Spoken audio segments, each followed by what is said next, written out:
से हो रही है, गरीबों से हो रही है। भाजपा ने 15 साल में एक बार भी किसान का कर्जा माफ नहीं किया, लेकिन कमलनाथ जी ने शुरुआत की। हमने शुरुआत उन किसानों के साथ की थी जिनका कर्जा था 50,000 से कम। उसके बाद कर्ज माफी का दूसरा चरण चालू हो गया था, जिसमें वो किसान लिए गए थे जिनका कर्जा था 50,000 और 1 लाख के बीच में। लेकिन उसी समय सरकार बदल गई, भाजपा की भ्रष्ट सरकार। ये सरकार जो भाजपा की है, क्या ये जनबल की सरकार है? ये जनबल की नहीं, ये तो धनबल की सरकार है। और जैसे इनकी सरकार आई, इन लोगों ने जो पूरी कर्ज माफी की प्रक्रिया थी वही रोक दी। आज मैं आप सबके बीच खड़ा हूं, मैं आपको वादा करता हूं, अगर अगले साल पुनः सरकार कांग्रेस की बनेगी, मुख्यमंत्री कमलनाथ जी बनेंगे, तो एक एक किसान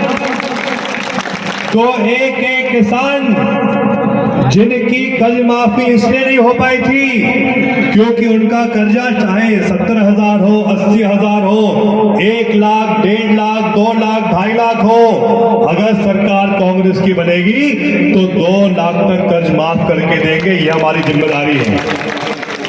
इसके साथ साथ एक और बहुत बड़ी समस्या कुटीरों की आती है, और ये भाजपा के लोग एक बहुत बड़ा भेदभाव कर रहे हैं। शहर में कुटीर के लिए मिलते हैं 2.5 लाख रुपए और वहीं गांव में मिलते हैं 1,20,000 रुपए। आप सब मुझे बताइए, क्या भाजपा की महंगाई के दिनों में कोई कुटीर बन पाएगी 1,20,000 रुपए में गांव में? और उस 1,20,000 में भी जो भाजपा के दलाल होते हैं वो खा जाते हैं 20,000 रुपए, 10,000 रुपए। किसान को सिर्फ मुश्किल से 1 लाख रुपए मिलते हैं, लेकिन जो दाम आजकल सीमेंट सरिया के हो गए हैं, उस राशि में भी कुटीर बनना संभव नहीं है। मैं आपको कहना चाहता हूं, अगर अगले साल सरकार कांग्रेस की बनेगी तो जैसे शहरों में 2.5 लाख रुपए मिल रहे हैं, वैसे कांग्रेस पार्टी की सरकार ग्रामीण क्षेत्र में भी कुटीरों के लिए 2.5 लाख रुपए दिलवाएगी।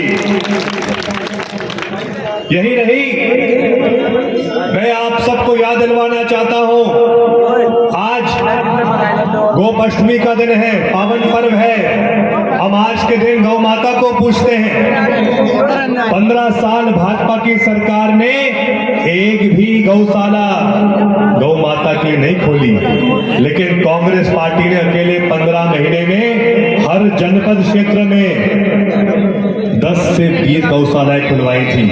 लेकिन जैसी सरकार भाजपा की वापस आ गई है, जो गौ माता की परिस्थिति है वो आप सब मेरे से बेहतर जानते हैं। गाय सड़कों पर घूम रही हैं, परेशान हैं, लेकिन उनकी देख रेख के लिए भाजपा ने कोई नीति नहीं बनाई है। और अगर आज, जैसा मैंने शुरुआत में कहा था, अगर आज सबसे बड़ी चुनौती हमारे सामने है तो हमारे बेरोजगार युवाओं को हमको रोजगार देना होगा, युवाओं को आर्थिक रूप से ताकतवर बनाना होगा। जैसा मैंने शुरुआत में कहा था, हम सबके लिए गर्व की बात है कि देश की सीमा पर सबसे अधिक युवा ग्वालियर चंबल क्षेत्र से आते हैं, मुरैना जिले से आते हैं, जौरा क्षेत्र से आते हैं, और वो कांग्रेस पार्टी है जिसने हमेशा सेना की मांगों को प्राथमिकता दी।